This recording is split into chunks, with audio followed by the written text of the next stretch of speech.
La Bible dit dans l'Apocalypse chapitre 14 et le verset 6, « Je vis un autre ange qui volait au milieu du ciel.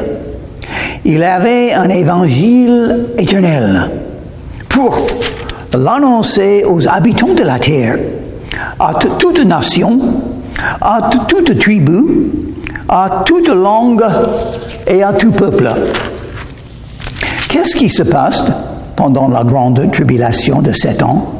Oh, nous savons beaucoup de désolation, beaucoup de troubles, beaucoup de jugements, beaucoup de douleur. Ça c'est horrible. Mais l'œuvre de Dieu, c'est l'annonce de l'Évangile. C'est intéressant, c'est un ange qui va le faire. Un ange va annoncer l'Évangile. Ah. Qu'est-ce que Jésus a dit à tous les croyants avant de rentrer au ciel? Il a dit, « Allez dans tout le monde et annoncez l'Évangile à toute créature. » Est-ce que cette œuvre, c'est fait? C'est fini? On a bien assez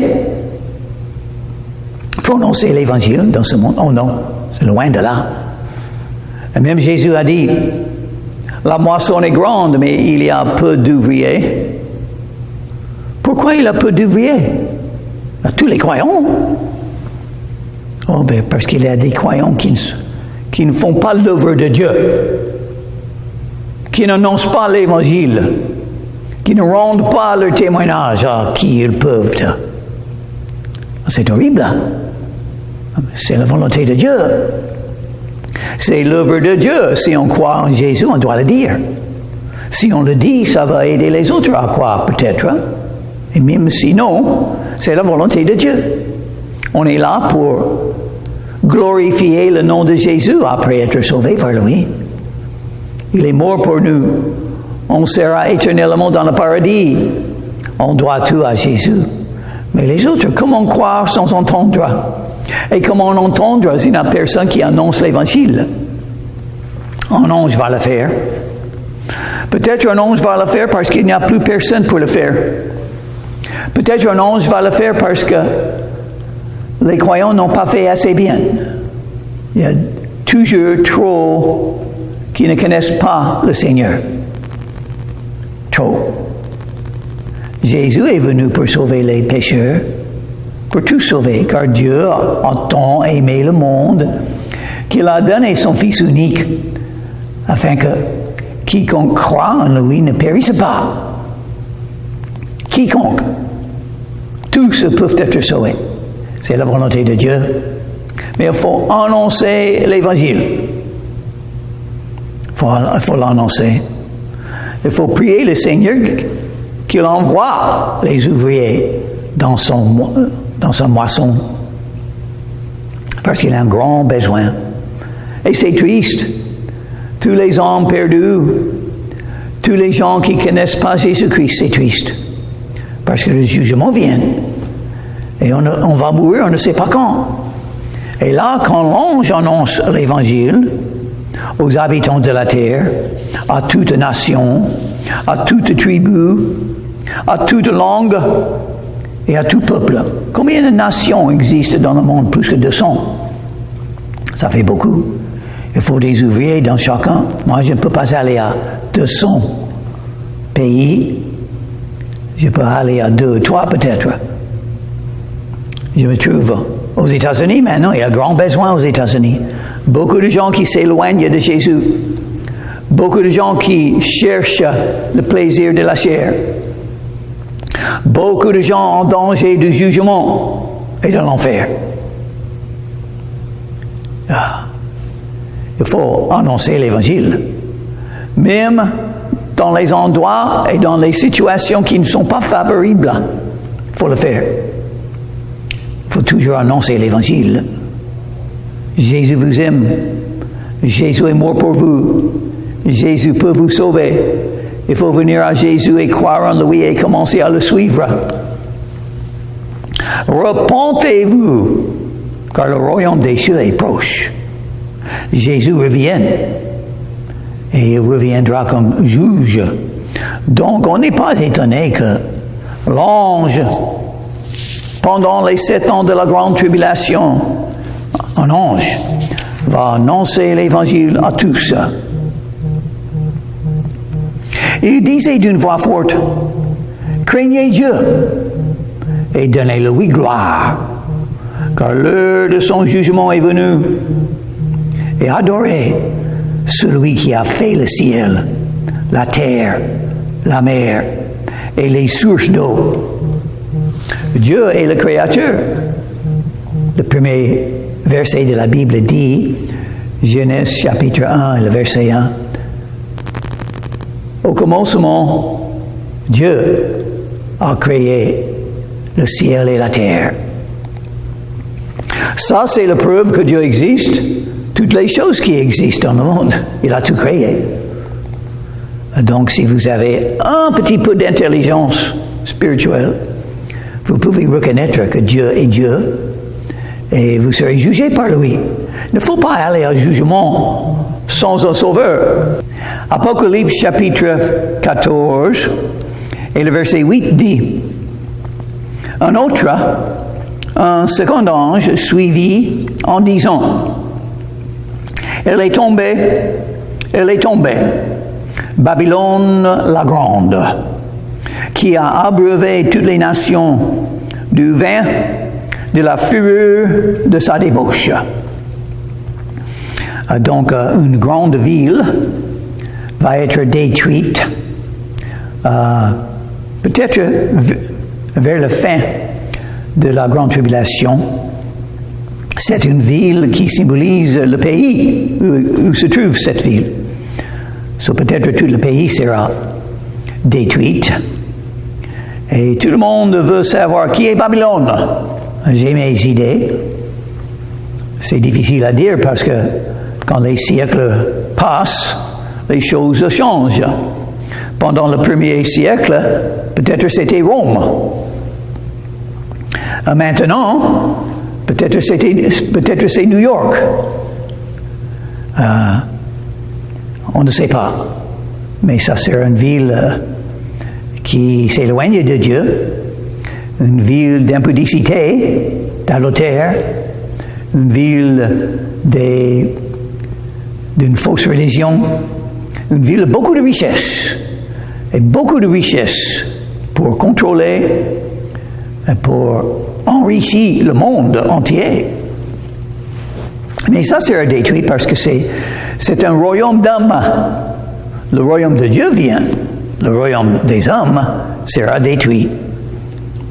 Mais un troisième ange, verset 9, et un troisième ange les suivit en disant d'une voix forte, « Si quelqu'un adore la bête et son image, et reçoit une marque sur son front ou sur sa main, il boira, lui aussi, du vin de la fureur de Dieu, versé sans mélange dans la coupe de sa colère.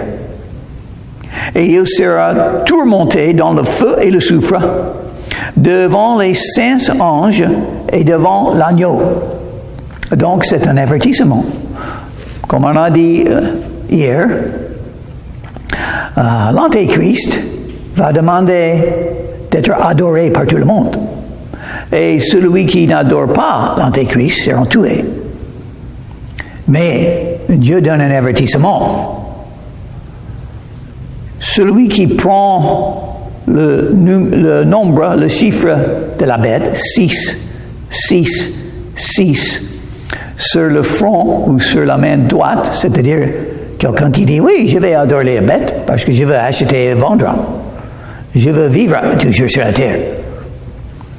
Mais si on fait ça, vous allez choisir l'enfer. Vous ne pouvez pas rejeter Dieu et bénéficier de ça. C'est le message de Dieu. Il faut choisir vous allez craindre ceux qui peuvent te tuer le corps ou celui qui peut vous jeter en l'enfer. Il faut craindre le jugement d'un Dieu juste. Vous êtes un pécheur. Dieu est saint et il est juge. il doit juger les péchés. Mais, heureusement, Dieu est amour, il vous aime, il est très miséricordieux et gracieux. Dieu veut vous pardonner. Le moyen de vous pardonner est de venir à Jésus qui est mort pour tous les péchés. C'est votre choix. Il faut réfléchir. Il faut choisir Jésus pour pouvoir entrer dans le royaume des cieux et pour ne pas être condamné dans votre jugement. Et la fumée de leur tourment monte au siècle des siècles, c'est-à-dire c'est une punition éternelle. Quand vous choisissez de rejeter Jésus, c'est un choix éternel. Donc il faut faire attention. Et ils n'ont de repos ni jour ni nuit. Ceux qui adorent la bête et son image, et quiconque reçoit la marque de son nom. Et qu'est-ce que ça veut dire? Le jugement vient. Oui, pendant un peu de temps, l'Antéchrist sera là sur la terre avec beaucoup de pouvoir. Oui, pendant peu de temps, on sera obligé d'avoir le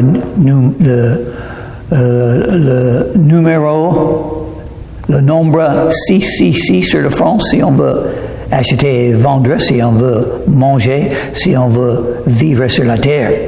Mais très peu de temps. 3 ans et demi, c'est tout. Après le jugement, il faut penser à des choses qui durent, qui continuent éternellement. La vie éternelle, c'est important, pas la vie présente. La vie présente est courte. Donc, verset 12 dit, c'est ici la persévérance des saints qui gardent les commandements de Dieu et la foi de Jésus. La persévérance des saints, oui, parce qu'on persévérait. Il y a beaucoup de raisons pour persévérer. Une raison, Jésus vient, il revient. Le jugement vient. Et Dieu va faire ce qu'il faut faire. Il va juger. Jésus nous a dit, il ne faut pas juger. Ne jugez pas les autres. Pourquoi pas? Parce que nous aussi, nous sommes des pécheurs. Et parce que Jésus est le juge et il va juger.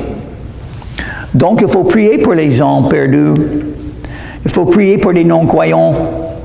Il faut les aimer parce qu'ils ont une âme qui durera éternellement dans un des deux endroits, dans le paradis ou dans l'enfer. Et j'entendis du ciel une voix qui disait, écrit, et heureux dès à présent les morts qui meurent dans le Seigneur. Oui, dit l'Esprit, afin qu'ils se reposent de leurs travaux, car leurs œuvres les suivent.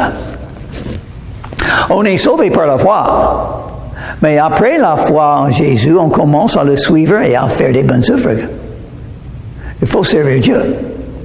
Dieu voit tout, Dieu sait tout, et le jugement vient même pour les croyants, pour examiner leurs œuvres. Ils vont entrer dans le paradis gratuitement. Mais est-ce que les croyants vont avoir des couronnes, des récompenses, quand Jésus dit, qu'est-ce que tu as fait pour moi et pour mon œuvre sur la terre? Verset 14.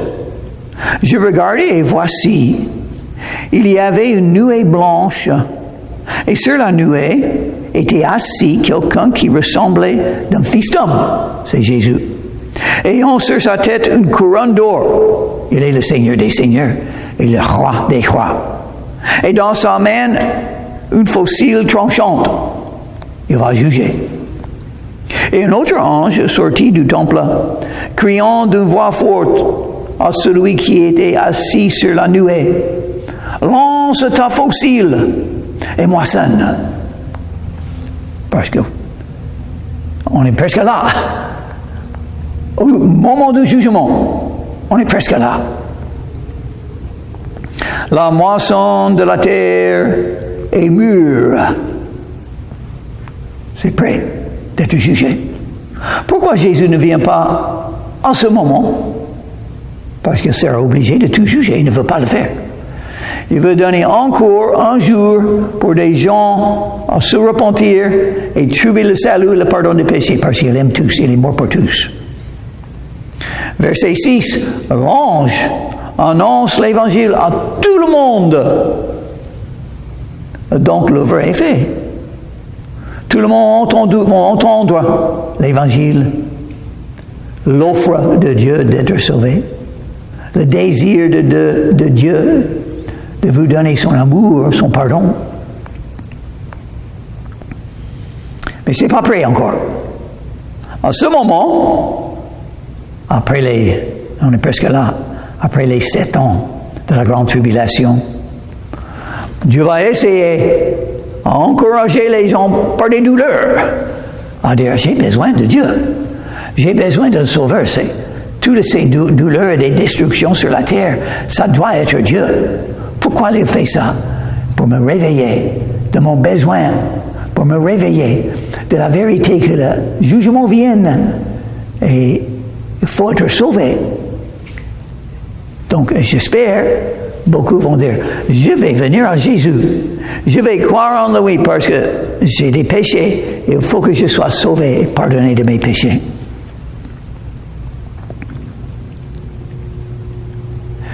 Un autre ange sorti du temple qui est dans le ciel et en lui aussi une faucille tranchante. Jésus va donner à cet ange l'opportunité de faire la moisson avec lui. Et un autre ange qui avait autorité sur le feu sortit de l'autel et s'adressa d'une voix forte à celui qui avait la faucille tranchante, disant, « Lance ta faucille tranchante et vendange les grappes de la vigne de la terre, car les raisins de la terre sont mûrs. » Et l'ange jeta sa faucille sur la terre, et il vendangea la vigne de la terre, et jeta la vendange dans la grande cuve de la colère de Dieu. La colère de Dieu se manifeste du ciel contre toute impudicité et impureté des hommes. Les hommes pêchent, les hommes vivent dans la débauche, les hommes s'éloignent de Dieu, les hommes sont en rébellion contre Dieu, les hommes rejettent la promesse et le pardon que Jésus offre. Mais qu'est-ce qui sert à la suite de tout ça? La colère de Dieu, le jugement. Pourquoi on parle des raisins? Parce que le jus de raisin, c'est rouge. Ça symbolise le sang qui sera versé. Donc, verset 20. La cuve fut foulée hors de la ville, et du sang sortit de la cuve jusqu'aux morts des chevaux, sur une étendue de 1600 stades. Beaucoup de sang. Ça parle de la guerre d'Armageddon. Jésus le fera. Chapitre 19, on dira encore plus. Quand Jésus revient sur la terre, à la fin de la grande tribulation, il fera son grand jugement. Parce qu'il y aura une grande armée, des milliards de gens, évidemment, dans la vallée de Megiddo.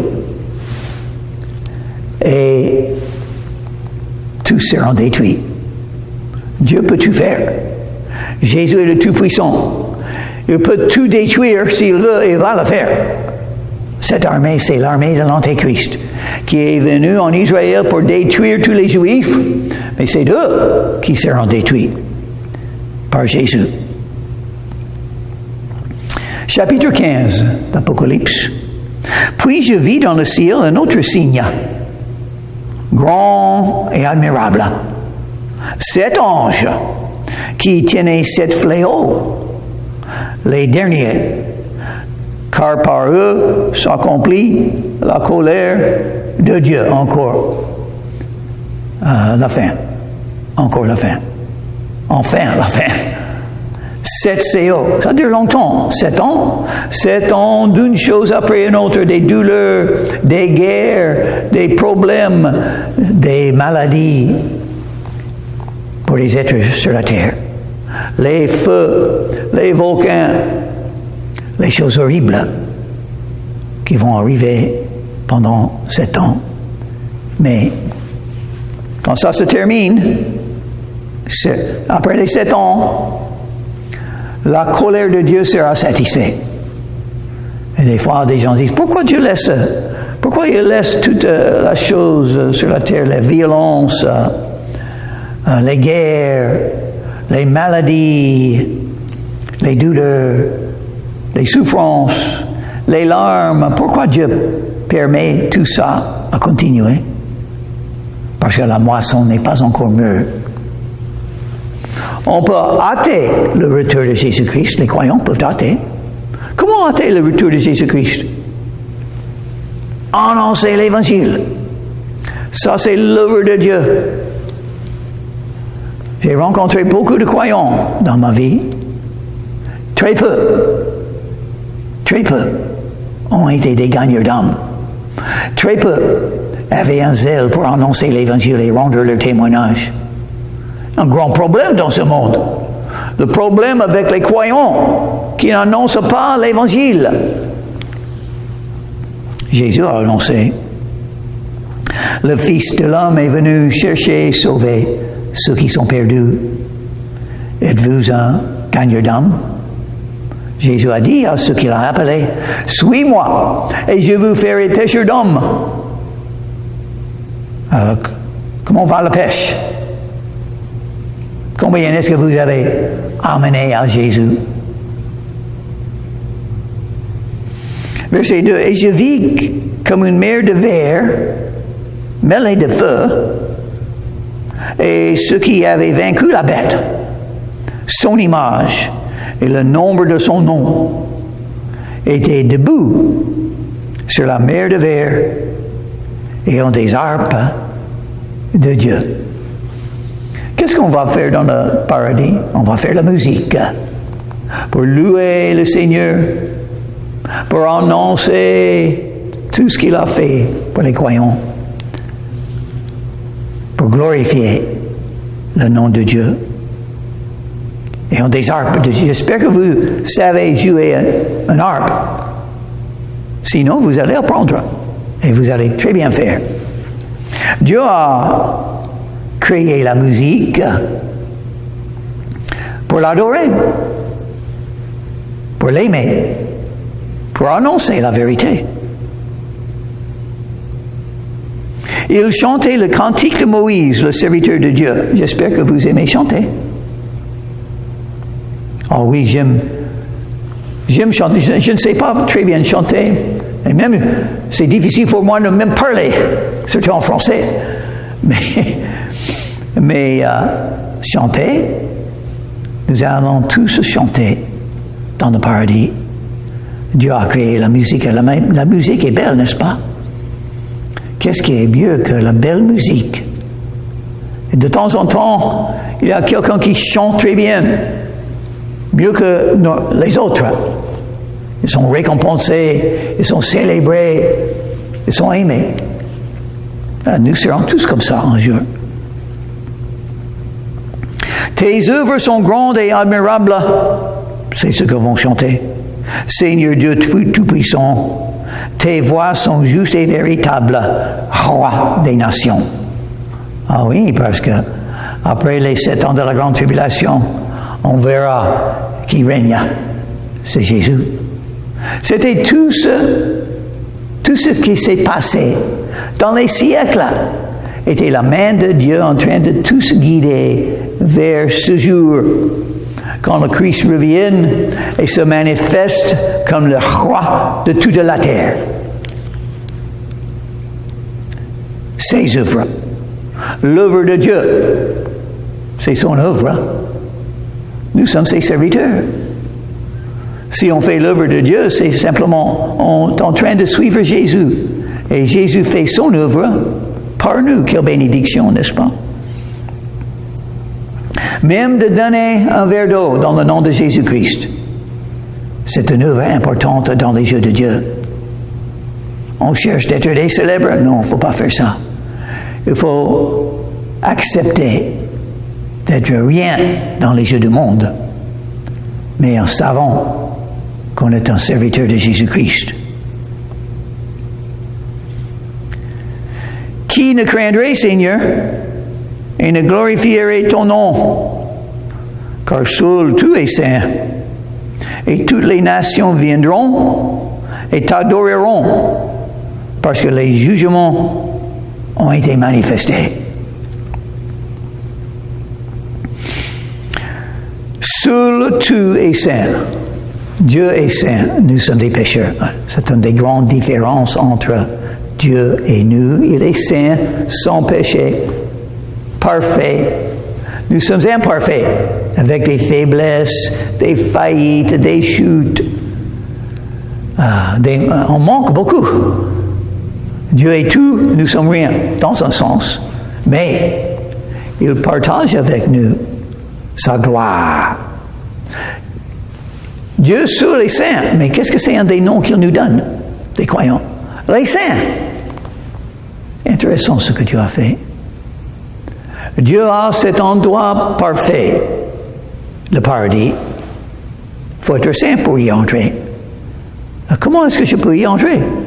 Oh, si Dieu dit que je suis saint, je suis saint. Et ça, c'est la justification par la foi. La justice de Dieu est donnée à moi, comme si je l'ai fait, et à tous les croyants. Et Dieu dit que nous sommes saints, pas souillés, pas coupables, pas un passé de péché et de convoitise et de perte. Les saints. C'est étonnant ce que Dieu fait dans son plan. Toutes les nations viendront et t'adoreront. Ah oui, tout le monde sera à genoux en face de Jésus.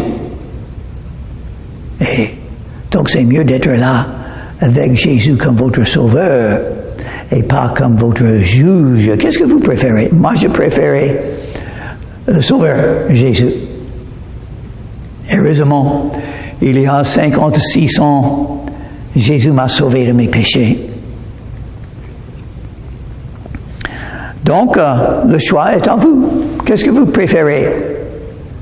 Être à genoux devant Jésus pour être jugé et puis jeté en l'enfer, parce que vous l'avez choisi, ou être à genoux devant Jésus, peut-être recevoir des couronnes avant d'entrer gratuitement dans le paradis. Moi, je préfère le paradis que l'enfer. Et Dieu veut vous donner le paradis gratuitement. Romains chapitre 10 et le verset 13 dit: quiconque invoquera le nom du Seigneur sera sauvé.